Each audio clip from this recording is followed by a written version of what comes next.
syllabus become the accounts.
चलो सबसे पहले ना हम रिवाइज करते हैं पूरा इंडियन कॉन्ट्रैक्ट एक्ट का 4th चैप्टर। फिर जो छोटे छोटे नए टॉपिक्स बच गए उन टॉपिक्स को कंप्लीट करेंगे। वैसे हमारा एक ही टॉपिक बचा, कुछ खास बचा ही नहीं है, तो ये चैप्टर भी हो जाएगा आज। अगला चैप्टर ब्रीच चैप्टर भी कंप्लीट कर लेंगे। मैं भी मोटिवेट हो रही हूँ बीकॉम वाले टीचर से कि मैं इतना टाइम क्यों लगा रही हूँ, मुझे भी शॉर्टकट में कराना चाहिए। चलो, हमारे चैप्टर का नाम है परफॉर्मेंस ऑफ कॉन्ट्रैक्ट। दिमाग में ना एक इमेज बननी चाहिए कि इस चैप्टर में क्या क्या टॉपिक्स डिस्कस हो रही है। जैसे कि जब हम फर्स्ट चैप्टर पढ़ते हैं उसमें हम सबसे पहले तो ये सीखते हैं कि कॉन्ट्रैक्ट है क्या। फिर हम लोग सीखते हैं कि वैलिड ऑफर के बारे में, वैलिड एक्सेप्टेंस के बारे में, एंड देन कम्युनिकेशन के बारे में। एक छोटा सा बीच में टॉपिक आता है टाइप्स ऑफ कॉन्ट्रैक्ट। तो बच्चों को रिवाइज करते हुए कोई प्रॉब्लम नहीं आती, उसे दिमाग में पता है क्या क्या क्वेश्चन है एंड उसके क्या क्या रेलिवेंट चार्ट्स हम लोगों ने किए हैं। और ये रिवाइज हो गया पूरा यूनिट 1। यूनिट 2 है कंसिडरेशन के बारे में, उसके इस तरीके से 3 क्वेश्चन हैं। यूनिट 2 में हम सबसे पहले ये पढ़ते हैं कि कंसिडरेशन का मतलब क्या होता है। सेकेंड चीज हम लोग पढ़ते हैं कि क्या कोई एक्सेप्शंस है प्रिविटी टू कॉन्ट्रैक्ट की। Section number 25 exceptions of consideration, जब कंसिडरेशन ही नहीं चाहिए। सेकंड टॉपिक जब हम रिवाइज करते हैं उसे फिर से हमने 3 पार्ट्स में डिवाइड कर रखा है। कुछ चीजें हैं जो कि ट्रस्ट से रिलेटेड है, ए से कुछ वर्ड्स हैं, और लास्ट क्या था, covenant running with the land. तो आपके माइंड में एक्चुअली वो चार्ट की इमेज आनी चाहिए यार। नेक्स्ट हमने जब किया था सेक्शन नंबर 25, उसे हमने फिर से 3 पार्ट्स में डिवाइड किया। कुछ चीजें हैं जो कि गिफ्ट के जैसी हैं। एक हमने किया ए बी, और कुछ स्पेशल तरह के कॉन्ट्रैक्ट है। गिफ्ट के जैसा हमने किया कंप्लीटेड गिफ्ट है, चैरिटी है, पास्ट सर्विसेज के लिए अगर कोई पेमेंट कर रहा है।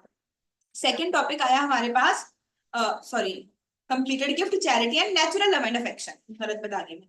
ए बी से हमने किया था, ए से एजेंसी, बी से बेकरी।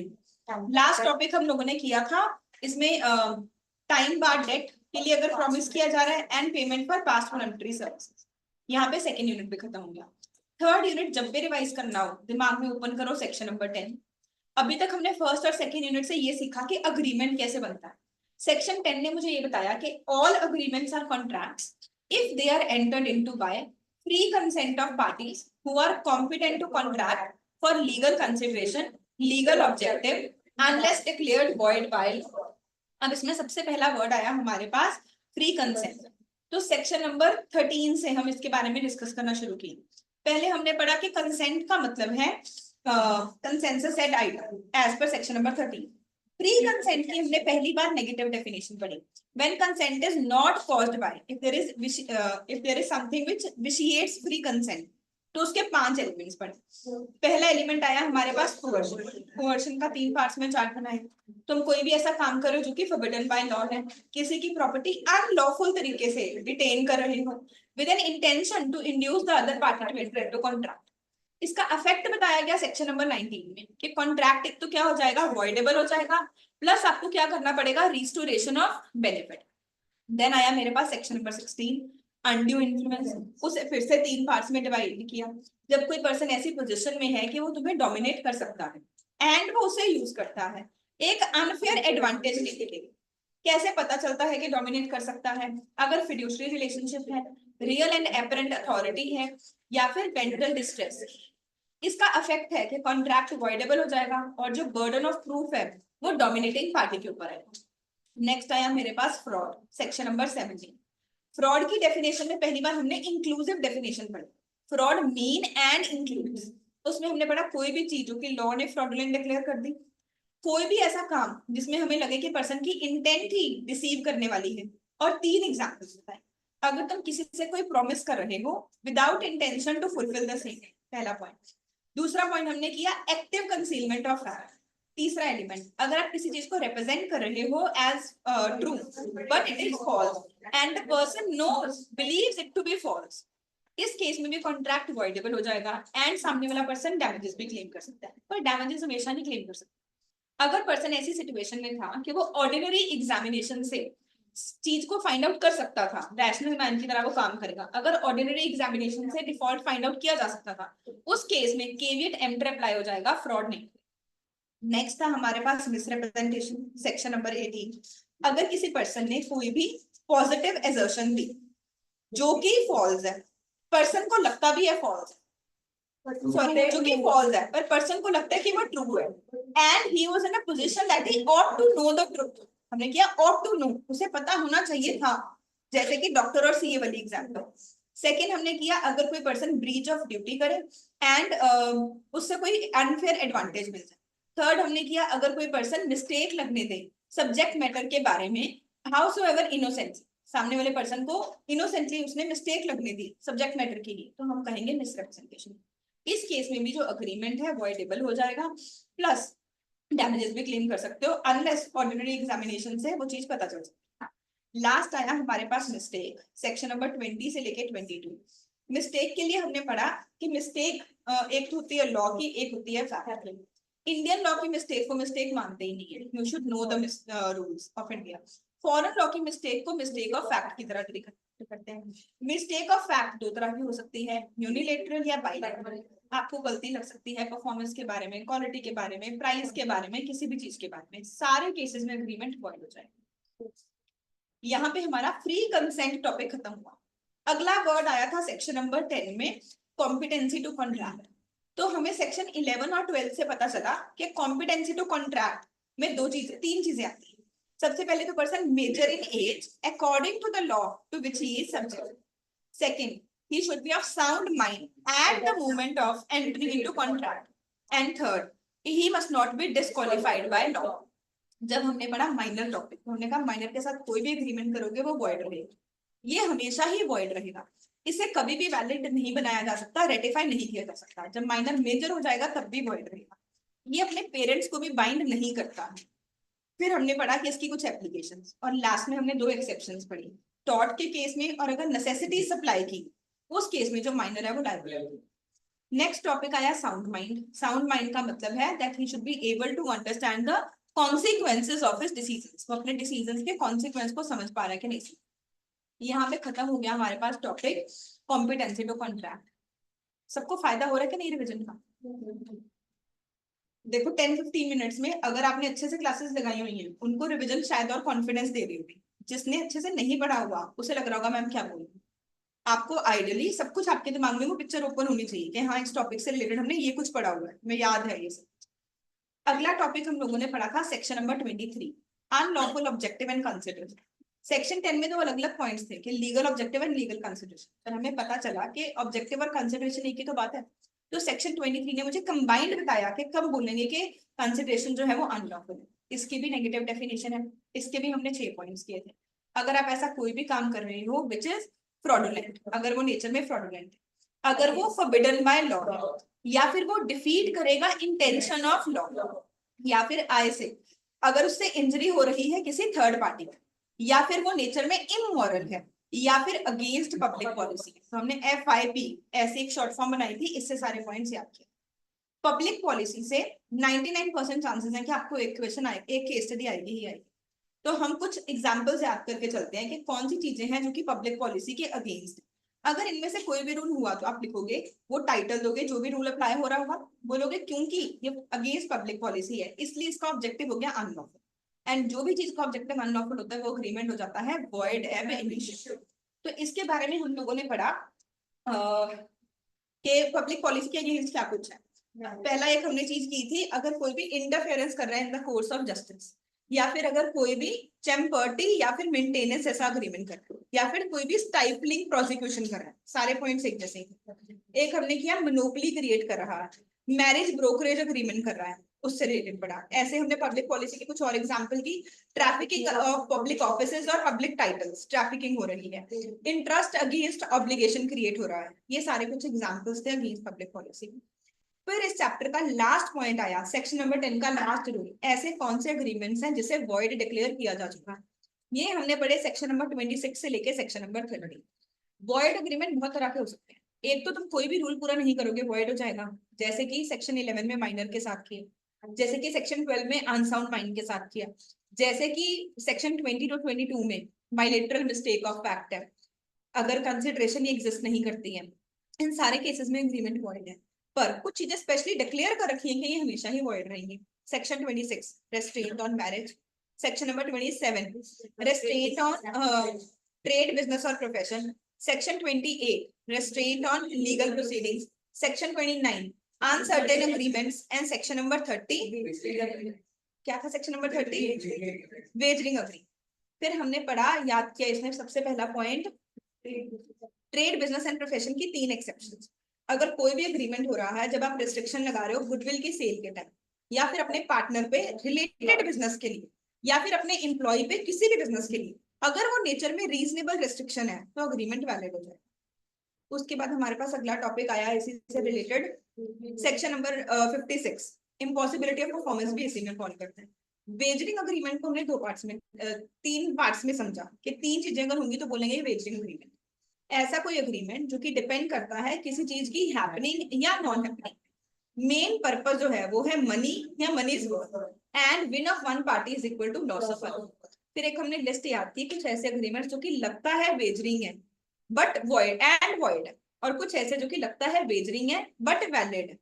तो वॉइड कौन कौन से थे, अगर कोई भी पर्सन हॉर्स रेसेस कर रहा है लेस देन 500, अगर कोई भी पर्सन प्राइजेस क्रॉसवर्ड पजल्स वगैरह में कर रहा है लेस देन मोर देन 1000 में करेगा तो वॉइड होगा, लेस देन 1000 करेगा तो वैलिड होगा। अगर कोई भी लॉटरी ट्रांजेक्शन कर रहा है, ये सारी चीजें वॉइड। कुछ चीजें जो कि हमें लगता है वेजरिंग है पर वैलिड है, इसका सबसे अच्छा एग्जांपल है इंश्योरेंस। ये हमें लगता है कि वेजरिंग है बट ये वैलिड कॉन्ट्रैक्ट है, ये इंडेमनिटी का कॉन्ट्रैक्ट है। आगे हमारे पास एक पूरा चैप्टर आएगा इंडेमनिटी, तो वहां पे और ज्यादा क्लियर हो जाएगा कि इंश्योरेंस कॉन्ट्रैक्ट क्या होगा।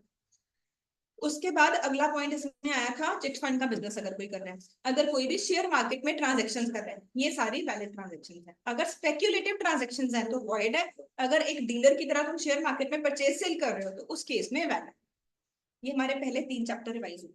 अब ये तो हमने चैप्टर्स को चार्ट वाइज रिवाइज किया, पूरा कॉन्ट्रैक्ट एक्ट कैसे रिवाइज करें। पूरे कॉन्ट्रैक्ट एक्ट को भी एक्चुअली 3 हिस्सों में डिवाइड किया गया।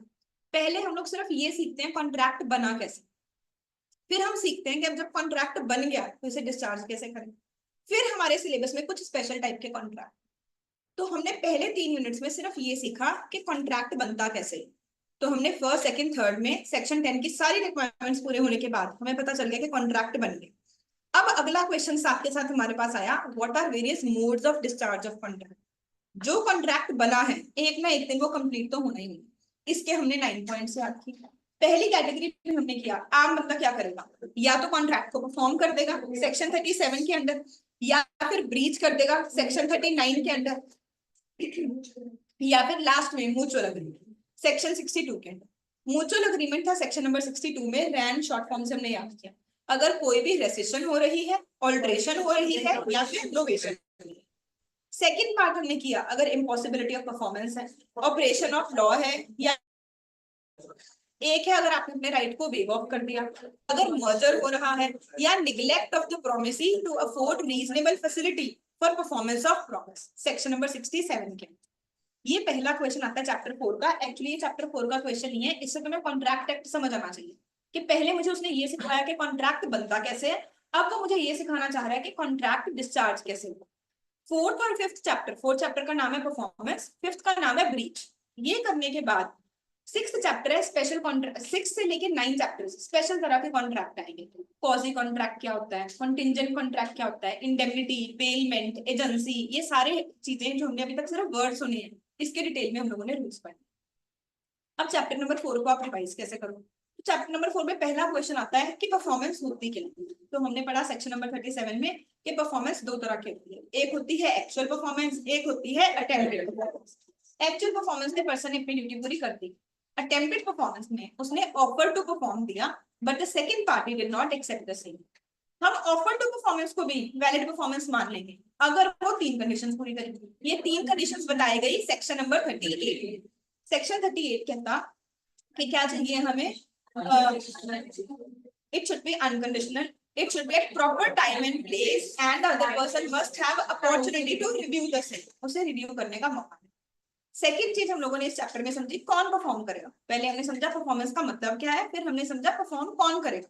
तो सेक्शन नंबर 40 से लेके सेक्शन नंबर 42 तक, 44 तक एक्चुअली इसके बारे में ही डिस्कशन है। सेक्शन नंबर 40 में कहता है कि पर्सन चाहे तो खुद परफॉर्म कर दे या उसका एजेंट कर दे या उसका लीगल रिप्रेजेंटेटिव कर दे। नेक्स्ट आया हमारे पास सेक्शन 41 के पर्सन खुद नहीं करता, थर्ड पार्टी करते। तो थर्ड पार्टी की परफॉर्मेंस वैलिड नहीं होती, हमारी मर्जी है, हम उसे एक्सेप्ट भी कर सकते हैं, रिजेक्ट भी कर सकते हैं। पर अगर हम उसे एक्सेप्ट करते हैं प्रपोर्शनेटली दूसरी पार्टी डिस्चार्ज हो जाएगी। 42 जॉइंट प्रॉमिस। जॉइंट प्रॉमिस भी बहुत फ्रीक्वेंटली एग्जाम में क्वेश्चन आता है, आज हम शायद कुछ क्लास में क्वेश्चंस भी प्रैक्टिस करेंगे। तो 42 में जो जॉइंट प्रॉमिसर है इसके 5 रूल्स हमने पढ़े। हमने पहला रूल पढ़ा that co-promisors unless otherwise agree are liable equally jointly and separately. अगर कुछ और अग्री नहीं किया हुआ तो इक्वली लायबल होगी, अगर कोई रेशियो डिसाइड कर रखे तो वही होगी।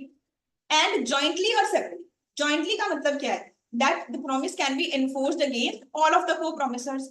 सेपरेटली का मतलब it can be enforced against either of the co-promisors. Second line आप याद करोगे, right to claim contribution. If the promise has been enforced against one of the co-promisor, he has a right to claim contribution from other co-promisors. Third, अगर कोई person insolvent हो जाता है तो जो उसकी वजह से लॉस है, it shall be borne by other co-promisors. अगर किसी को-प्रॉमिसर की डेथ हो जाती है तो इस केस में it will be borne by legal representative of the deceased person and other co-promisors. अगर हमें कोई भी बेनिफिट मिलता है, अगर किसी एक को प्रॉमिसर को रिलीज कर दिया जाता है, the benefit of it shall also be transferred to other को प्रॉमिसर्स। तो पहला क्वेश्चन आया परफॉर्मेंस का मतलब। दूसरा क्वेश्चन आया कौन परफॉर्म करेगा। तीसरा क्वेश्चन आया time and place of performance, perform किस टाइम पे करना है और किस जगह पे करना है। तो इसके बारे में हमने पढ़ा सेक्शन नंबर 46 से लेके सेक्शन नंबर 50। इसमें हमें यह बताया गया कि टाइम एंड प्लेस या तो अग्री किया होगा पार्टीज ने, जो अग्री किया गया था उसे अकॉर्डिंग करना। अगर पार्टीज ने अग्री नहीं किया था तो हम देखेंगे रीजनेबल के अकॉर्डिंग, रीजनेबली आपने करना। अब मान लो किसी पर्सन की तरफ से डिले हो जाता है, तो अगर जो डिले है वो रीजनेबल डिले है, the other person can claim damages but he can not resend the contract. But अगर जो डिले हो जाता है और पर्सन ने बताया था कि मेरे लिए टाइम इज ऑफ एसेंस, मेरे लिए टाइम बहुत इंपॉर्टेंट रोल प्ले करता था, उस केस में he can resend the contract and claim damages. अगर जो डिले हो जाता है उसका रीजन है इम्पॉसिबिलिटी ऑफ परफॉर्मेंस, तो अग्रीमेंट अवॉइड हो गया और आप डैमेजेस क्लेम नहीं कर सकते। ये होगा third question of this chapter. इस चैप्टर का अगला क्वेश्चन है rules of valid performance. Valid performance के बारे में रूल्स क्या आएंगे, इसके ऊपर आप मार्क करोगे एग्जाम में। ये अलग अलग तरीके के रूल है, ये आपको अच्छे से रिवाइज करने ही पड़ेंगे, एटलीस्ट सारी हेडिंग्स को रिवाइज करनी ही पड़ेगी।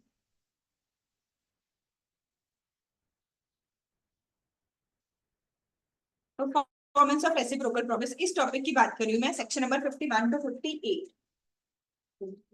तो इसमें पहला क्वेश्चन आया मेरे पास कि किस ऑर्डर में कॉन्ट्रैक्ट परफॉर्म करना है। तो हमने कहा था दो तरह के कॉन्ट्रैक्ट हो सकते हैं, एक है जिसमें साइमल्टेनियस परफॉर्मेंस हो, एक है जिसमें कोई स्पेसिफिक सीक्वेंस फॉलो हो।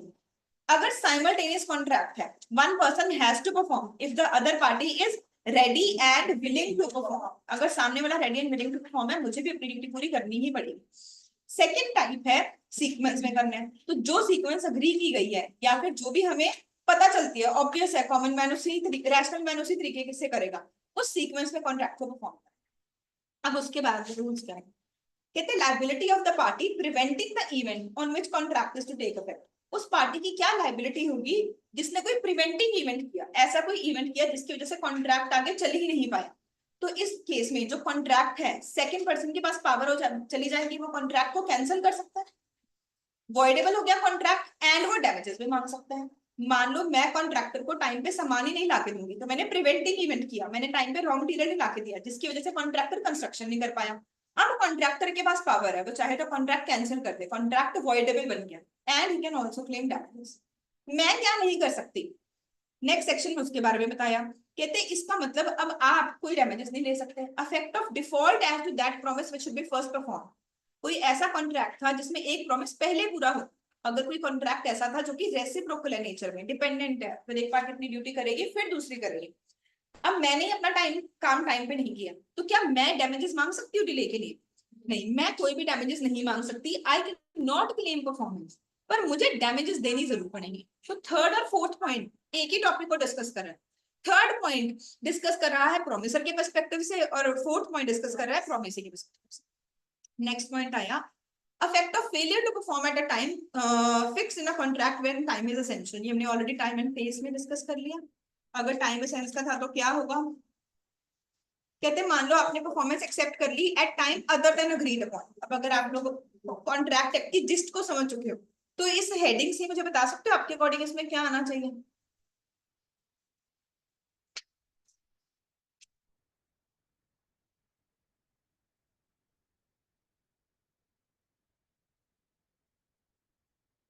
क्या आना चाहिए इसमें?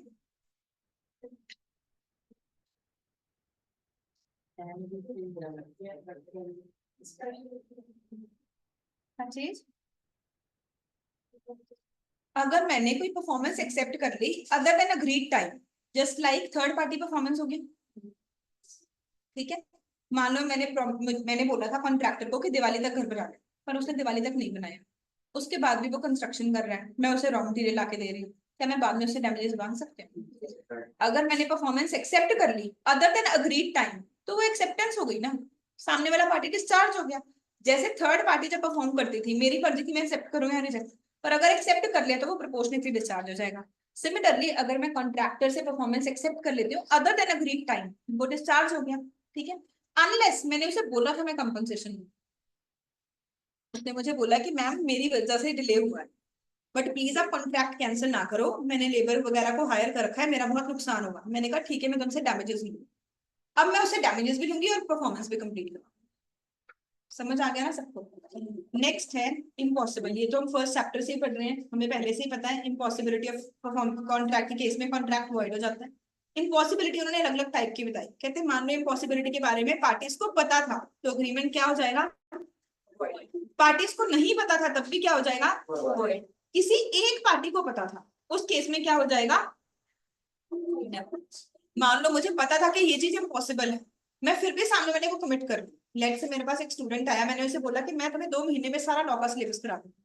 अब स्टूडेंट को नहीं पता, पर मुझे पता है कि 2 महीने में सिलेबस हो सकता है या नहीं हो सकता। मैंने अपने पर्सनल बेनिफिट का सोचा कि एडमिशन करवा लेते हैं, जितना हो गया ठीक है। तो क्या इस केस में सामने वाले पर्सन के साथ वैलिड कॉन्ट्रैक्ट हुआ है? वो क्या कर सकते हैं मेरे से? टैक्स। तो अगर इम्पॉसिबिलिटी के बारे में मैं बाद में ये नहीं बोल सकती कि ये तो ऑब्वियसली है, 2 महीने में कैसे सिलेबस होगा 6 महीने का। तो अगर इम्पॉसिबिलिटी के बारे में दोनों पार्टीज को पता था अग्रीमेंट वॉइड, दोनों पार्टीज को बाद में पता चला तब भी वॉइड है, पर अगर एक पार्टी को पता था तो सामने वाला पर्सन डैमेजेस क्लेम कर सकता। मार्क करो इसे इंपॉर्टेंट। एक्टिव कंसीलमेंट है, वेरी गुड, बिल्कुल ठीक। देन सेक्शन 57 और 52, अगर कोई अग्रीमेंट हुआ जिसमें उन्होंने बोला कि एक चीज लीगल है एक चीज इलीगल है, अगर लीगल प्रॉमिस किया जाएगा तो वैलिड है, इलीगल वाला किया जाएगा तो वॉइड। नेक्स्ट कहते हैं अगर एक ब्रांच लीगल है एक ब्रांच इलीगल है, तो जो लीगल ब्रांच है उसे एनफोर्स कर सकते हैं, जो इलीगल ब्रांच है उसे एनफोर्स नहीं कर सकते। Last topic of the chapter है appropriation of payments, very very important topic. इसका नोट बनाओगे छोटा सा, बहुत बार एग्जाम में इसकी केस स्टडी आती है। सॉरी मैं पेन लाना भूल गई, एक मिनट।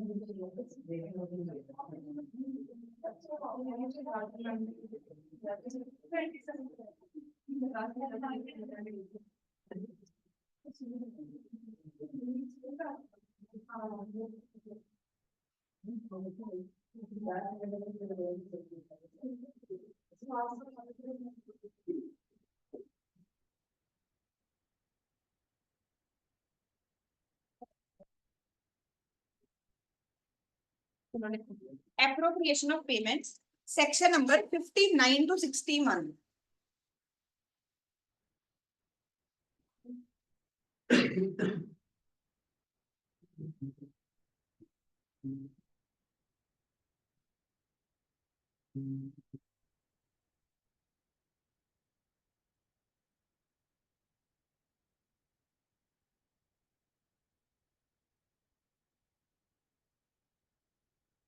अब पहले तो इसका रेलेवेंस समझते हैं कि ये सेक्शन का क्या पर्पस क्या है।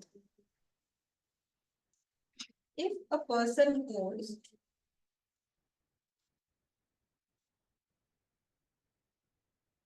Multiple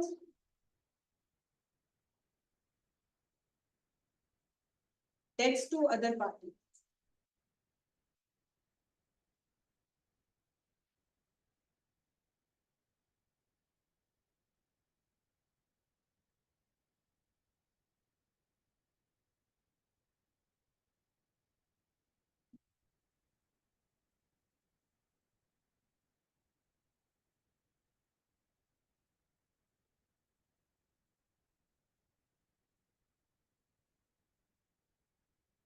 and makes a payment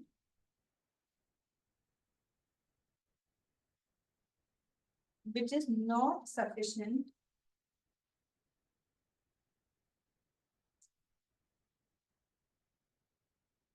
to discharge the whole debt।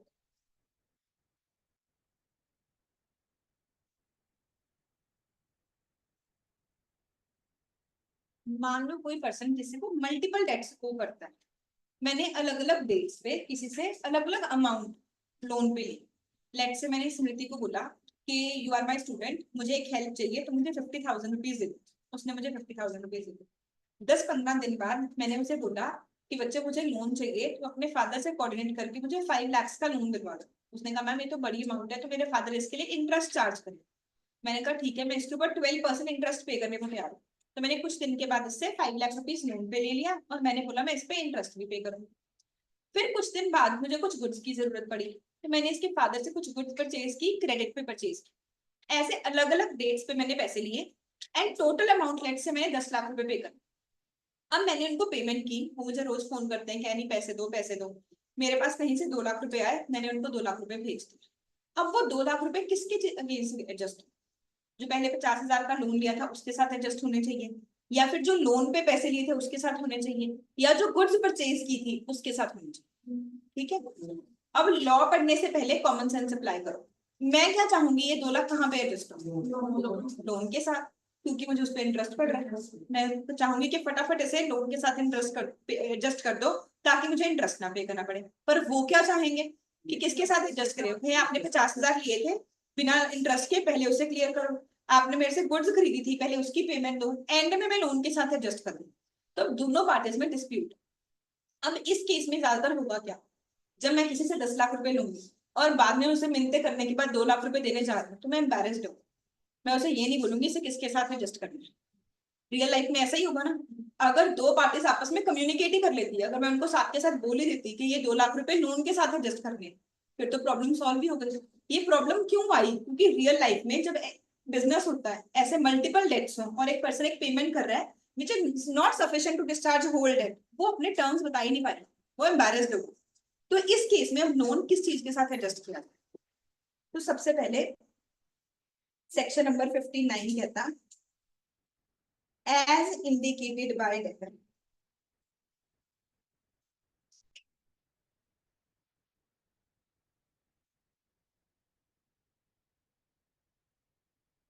As indicated by debtor. Debtor मतलब जिसने देने हैं, डी से याद करो, डेटर जिसने पैसे देने हैं। ठीक है। तो मैंने पैसे देने थे, मैंने बोला लोन के साथ एडजस्ट करो, तो उनको लोन के साथ ही करना पड़ा। मैंने उनके अकाउंट में पैसे ट्रांसफर किए और व्हाट्सएप मैसेज डाल दिया कि सर मेरा 2 लाख का लोन क्लियर हो गया। तो अब वो पैसे 2 लाख के लोन के साथ ही एडजस्ट हो। समझ आया ना सबको? ठीक है। वो इंडिकेट कैसे करेगा?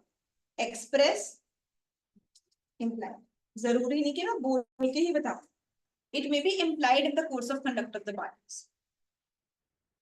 मान लो जिस दिन मैंने बोला था मैं लोन वापस करूंगी, मैं उसी दिन पैसे दे दूं, तो इसका मतलब मैं उसी डेट को डिस्चार्ज करना चाहती हूँ। ठीक है। Second, section number 60, if the debtor does not indicate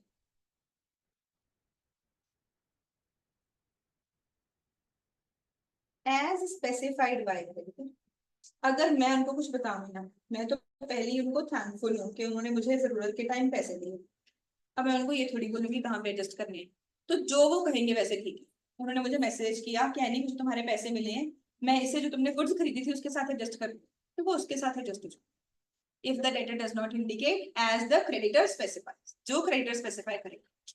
पर क्रेडिटर, इसके लिए दो special, can't adjust with disputed date.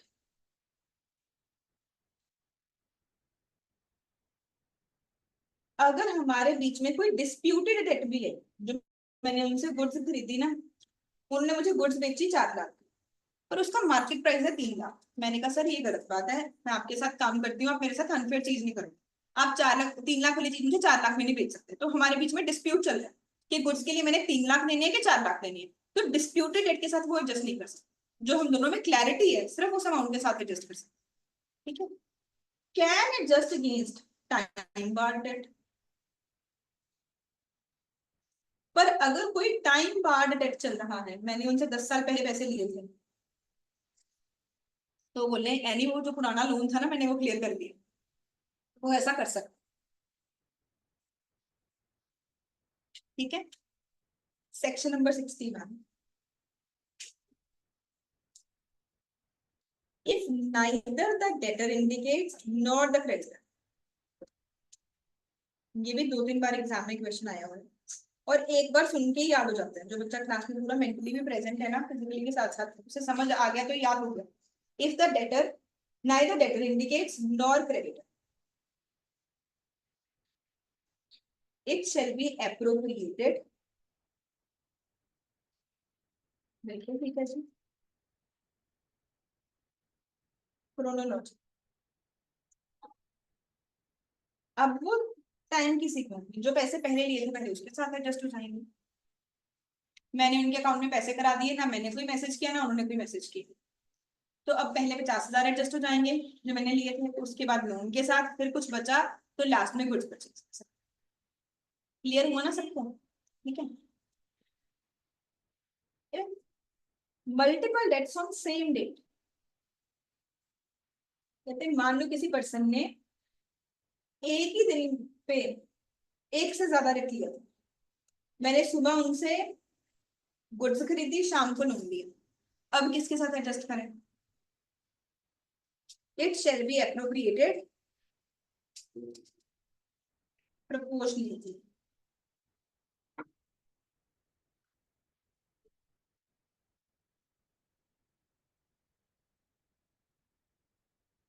हमारा चैप्टर खत्म हो गया। I am giving you 5 minutes, quickly सब लोग ये टॉपिक रीड करेंगे बुक से, कोई भी डाउट है तो मुझे पूछेंगे। सेक्शन 59 to 61 जो मैंने नोट्स दिए हैं वहां से रीड करूंगी। आई होप जो भी ऑनलाइन स्टूडेंट्स हैं उनके पास भी नोट्स का प्रिंट आउट है, नहीं तो आप ऑफलाइन बच्चों से एक बार फीडबैक लो उनको इसका बेनिफिट हो रहा है या नहीं, एंड अगर उनको बेनिफिट हो रहा है तो you should also take print out.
Same rule है जो सेक्शन 60 में है। जो 60 के रूल है ना वही सेम 61 में है। डिस्प्यूटेड डेट के साथ नहीं कर सकते, टाइम बार्ड के साथ कर सकते। जो 60 में रूल लिखा, चाहो तो आप रिपीट भी लिख लो।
तो चार्ट ऐसे बनाने हैं।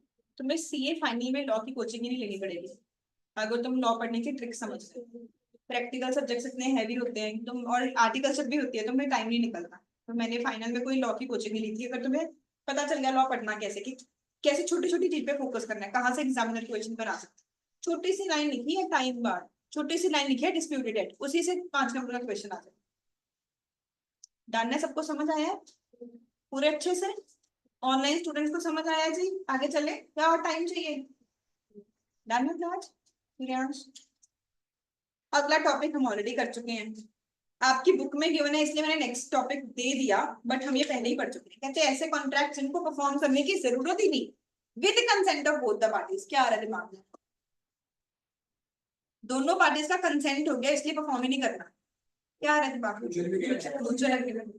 कहते हैं effect of innovation, rescission, alteration. तो उन्होंने ऊपर सिर्फ इनोवेशन का मीनिंग बताया था जब हमने टॉपिक किया। इनोवेशन वर्ड यूज किया था, यहाँ पे उसका मीनिंग भी हमें बता दिया। हमें पहले से ही पता है इनोवेशन और रेसिशन के बारे में। अगर कोई पर्सन वेवर कर दे, अगर कोई कॉन्ट्रैक्ट आप कैंसिल कर रहे हो तो बेनिफिट क्या करना पड़ता है? इसका सेक्शन याद करेंगे। Restoration of benefit section number 64 में बताया है। अगर किसी पर्सन ने कोई एडवांटेज ली है और वो अग्रीमेंट वॉइड हो जाए तो उस केस में हमें रिफंड करना पड़ेगा कि नहीं करना पड़ेगा? Restore the benefit. जैसे कि शायद आप लोगों ने क्वेश्चन किया होगा, एक क्वेश्चन आया था कि एक पेंटर था, उसकी उसका एक्सीडेंट हो गया। किया ये क्वेश्चन क्या नहीं? तो उसमें था जो, अच्छा अभी आज हम डिस्कस करते हैं।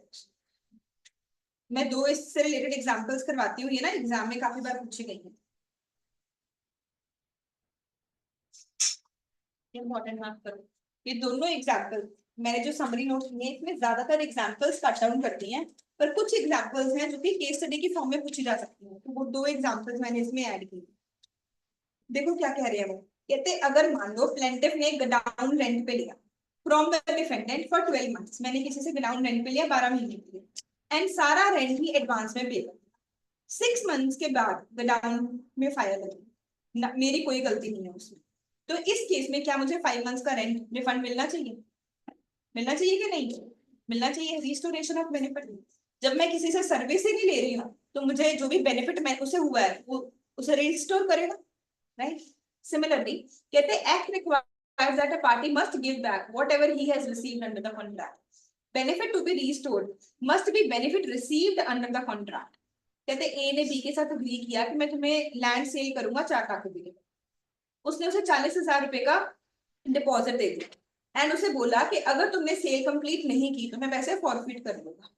बी ने बाद में पैसे नहीं दिए, टाइम के अंदर अंदर उसने रजिस्ट्री नहीं करवाई, ना ही वो ready and willing to complete the sale है। कहां पर तुम नहीं वो ready and willing to?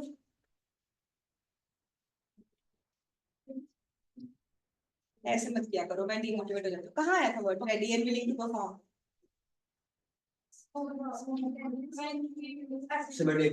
Simultaneous performance में एक होती है साइमल्टेनियस, एक होता है ऑर्डर। साइमल्टेनियस में क्या था, मुझे अपनी ड्यूटी पूरी करनी ही पड़ेगी, the other party is ready and willing to perform. तो इस केस में अगर मैंने किसी को बोला कि मैं तुमसे लैंड परचेज करूंगी एंड मेरी ड्यूटी बनती है कि मैं पैसे दूं, अगर मैं टाइम पे पैसे नहीं दूंगी उसकी भी ड्यूटी नहीं है रजिस्ट्री करवाना, साइमल्टेनियस कॉन्ट्रैक्ट। कहते रीजनेबल टाइम के अंदर अंदर मैंने पैसे नहीं दिए। अब ए के पास राइट है, वो कॉन्ट्रैक्ट कैंसिल कर सकता है और पैसे फॉरफिट कर सकता है। उसने स्पेसिफिकली बताया था कि अगर आपने कॉन्ट्रैक्ट पूरा नहीं किया तो मैं इसे फॉरफिट करूंगा। यहाँ पे कोई रिस्टोरेशन ऑफ बेनिफिट नहीं हुई। रिस्टोरेशन ऑफ बेनिफिट तब होगा जब सामने वाले को इससे कोई फायदा हुआ। मैंने बोला था मैं आपको अपनी लैंड सेल करूंगी, मार्केट में उसका प्राइस बढ़ जाना था, मुझे आप मुझे टाइम पे पैसे देते, मैं उससे कोई और नया बिजनेस कर सकती थी। मैंने किसी और को भी नहीं सेल किया और आपने भी नहीं ली, तो मेरा तो नुकसान हुआ, मुझे कोई बेनिफिट हुआ ही नहीं। तो इस केस में मतलब रिस्टोरेशन ऑफ बेनिफिट हमने रूल कब लगाना है, when there is no breach. अगर कोई पर्सन ब्रीच कर रहा है वो थोड़ी बोल सकता है कि रिस्टोरेशन ऑफ बेनिफिट करो। समझो कि नहीं बात। अगर कोई अपनी ड्यूटी पूरी नहीं करेगा वो थोड़ी बोलेगा कि बेनिफिट को रिस्टोर करो। बहुत इंपॉर्टेंट सेक्शन है, section number 64। Next, communication of rescission. अब हर टॉपिक का हमने कम्युनिकेशन भी पढ़ना था। जैसे हमने पढ़ा था communication of offer, communication of acceptance, तो मैंने एक टॉपिक छुड़वाया था कम्युनिकेशन ऑफ परफॉर्मेंस। मैंने बोला था ये चैप्टर टॉपिक मैं आपको तब करवाऊंगी जब परफॉर्मेंस पढ़ाऊंगी, तो आज एक तो हम वो डिस्कस करेंगे। या परफॉर्मेंस होगी या फिर शायद कॉन्ट्रैक्ट क्या हो रहा हो, कैंसिल हो रहा हो। अगर कॉन्ट्रैक्ट रेसिंग हो रहा है, कैंसिल हो रहा है, तो ये भी तो दूसरे को बताना पड़ेगा ना कि मैंने कॉन्ट्रैक्ट कैंसिल कर दिया। जैसे कि मान लो मैंने निहारिका को बोला कि निहारिका मैं तुमसे 5 लाख की गुड्स खरीदना चाहती हूँ। उसने मुझे बोला ठीक है मैम, मैं गुड्स प्रिपेयर करके रखूंगी, आप मेरे से मंडे को पिकअप करना आ सकते हो। मैं मार्केट घूमने गई, मुझे सेम प्रोडक्ट थोड़ी सी बेटर क्वालिटी में 4 लाख का मिल गया, तो मैंने कहा मैं क्यों खरीदूं उससे। मैं मार्केट में गई और मैंने वहां से गुड्स खरीद ली। अब मंडे तक वो तो अपनी मैन्युफैक्चरिंग कर रही है, उसका तो लॉस होगा। तो मुझे रेसिशन के बारे में भी इन्फॉर्म करना पड़ेगा। मुझे उसे बताना चाहिए legally, not only ethically, legally बताना चाहिए कि मैंने कॉन्ट्रैक्ट कैंसिल कर दिया। मैंने कहा था मैं मंडे को 5 लाख की गुड्स लेने आऊंगी और तुमने मैन्युफैक्चरिंग शुरू कर दी, अब मैं नहीं जा रहा। तो कहते हैं रेसिशन को भी क्या करना है आपने, कम्युनिकेट करना। नहीं तो ये notice that a contract avoidable at the option of one party. अगर कोई ऐसा कॉन्ट्रैक्ट है जिसे अवॉइड किया जा सकता है तो रेसिशन को कम्युनिकेट करना जरूरी है। रेसिशन को कम्युनिकेट करने की बिल्कुल सेम वही रूल है जो कि प्रपोजल को कम्युनिकेट करने के। प्रपोजल और किसे बोलते हैं, ऑफर को कम्युनिकेट करने के रूल क्या थे। ऑफर की कम्युनिकेशन कब कंप्लीट होती है, क्या आती है, very good, when received by promising. जब सामने वाले को मेरा ऑफर मिल जाएगा तब ऑफर की कम्युनिकेशन कंप्लीट होगी। मान लो मैंने आजाद को बोला कि मैं तुम्हारी कार खरीदना चाहती हूँ, मैंने लेटर लिखा और लेटर रास्ते में ही भूल गई, तो ऑफर क्रिएट ही नहीं हुआ। ऑफर की कम्युनिकेशन कब कंप्लीट होती है, जब वो कंप्लीट हो जाए, जब रिसीव्ड बाय ऑफर। एक्सेप्टेंस की कम्युनिकेशन कब कंप्लीट होती है, दो केसेस होते हैं, प्रोमिसर के पर्सपेक्टिव से अलग रूल होता है, प्रोमिसर की पर्सपेक्टिव से अलग। प्रोमिसर की पर्सपेक्टिव से रूल होता है when it is put into course of transmission by promising. जब सामने वाला पर्सन रास्ते में लेटर डाल देगा मेरी तरफ से कॉन्ट्रैक्ट बन के। प्रोमिसिंग की पर्सपेक्टिव से क्या होता है, व्हेन इट इज रिसीव, जब सामने वाले पर्सन को रिसीव हो जाए, क्योंकि तब तक जो टाइम गैप है उसके पास बेनिफिट है, वो फास्टर मोड ऑफ कम्युनिकेशन का बेनिफिट ले सकता है। याद आया, हमने पढ़ा हुआ ऐसा कुछ। Next, effect of neglect of the promising to afford promiser reasonable facility for performance, हम पढ़ चुके हैं ऑलरेडी। तो ये चैप्टर हो गया कंप्लीट। फर्स्ट चैप्टर का जो टॉपिक थोड़ा सा स्किप किया था उसे रीड कर लेते हैं, कम्युनिकेशन ऑफ परफॉर्मेंस।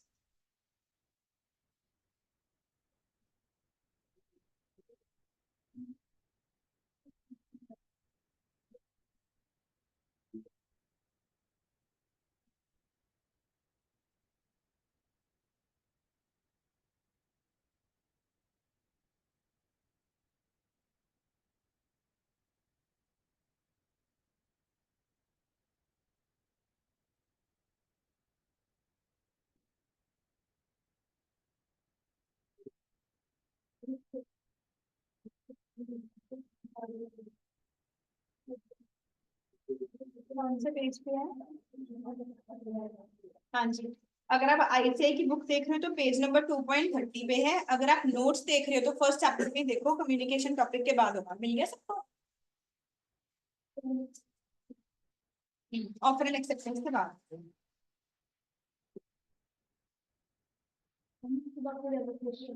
नहीं है इसे पर परफॉर्मेंस वाले चार्ट में ही बना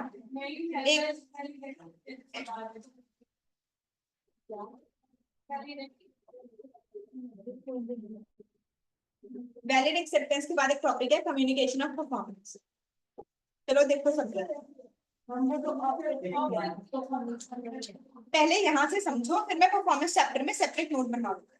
यहाँ पे डिटेल में समझो। कहते परफॉर्मेंस के बारे में भी दो पर्सपेक्टिव से सोचना पड़ेगा, एक प्रपोजर के पर्सपेक्टिव से और एक एक्सेप्टर के पर्सपेक्टिव से।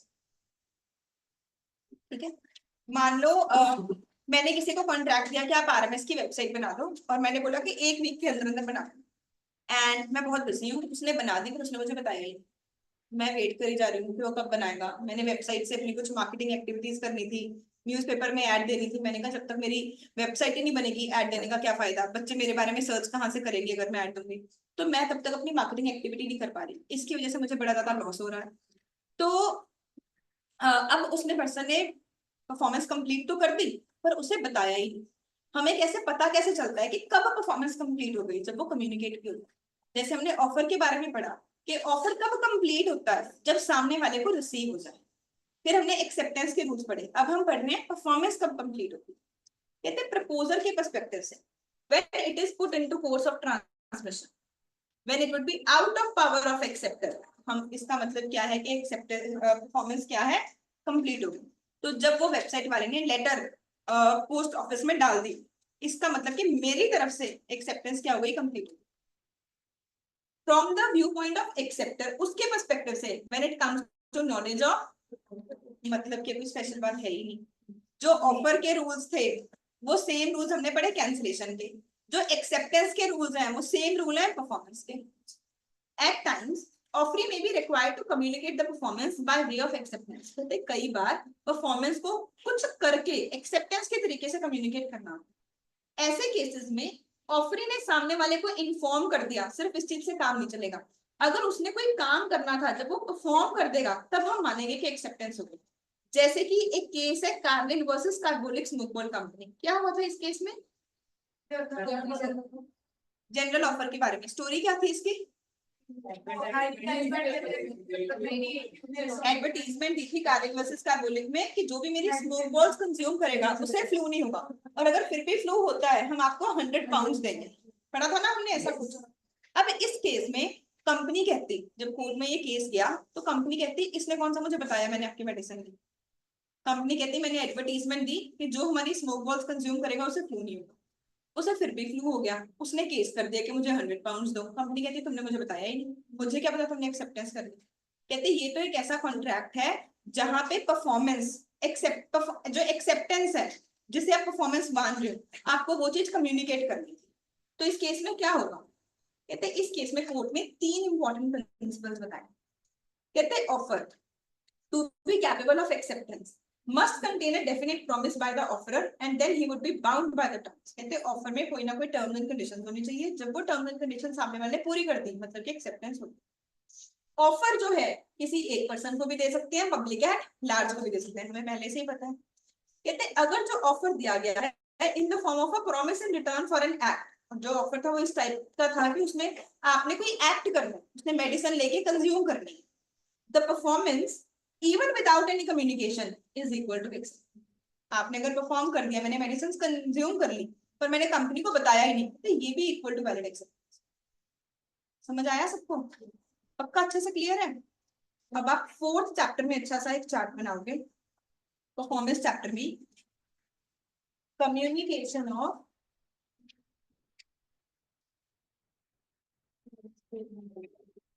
First part decision, same means that communication of offer, that is when received by offer. Communication of का मैंने फर्स्ट पार्ट बनाया। रेसिशन को कैसे कम्युनिकेट करना है, इसके रूल्स बिल्कुल ऑफर की तरह ही हैं। जब ऑफर को ये चीज रिसीव हो जाए।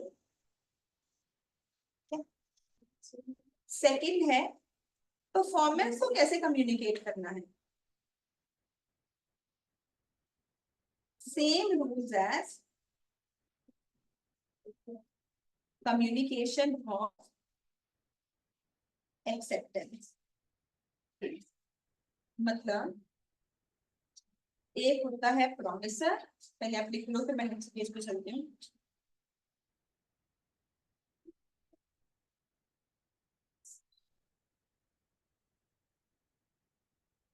चलिए आगे।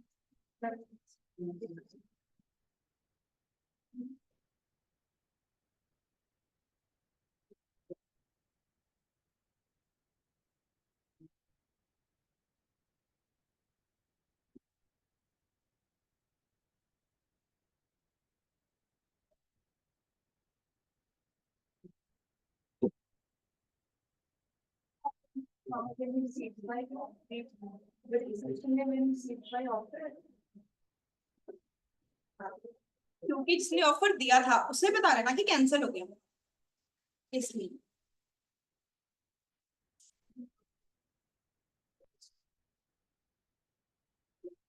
चले आगे। नेक्स्ट है प्रपोजल के पर्सपेक्टिव से। when put into course of transmission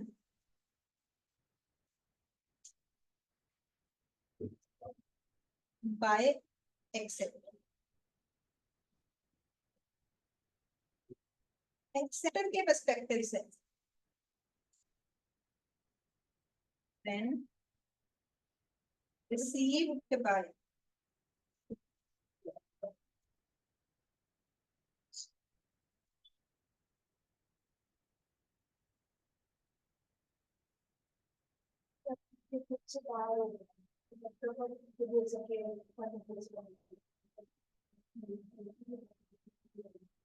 special verb as per Carlin versus Carbolic Snowfall Company।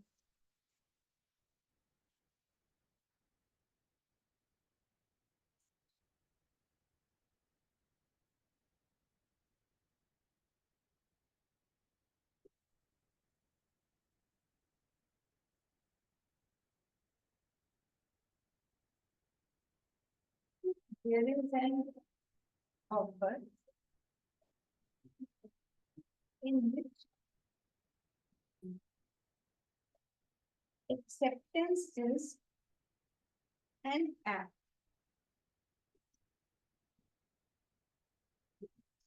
Mere performance of that act, ये special case है,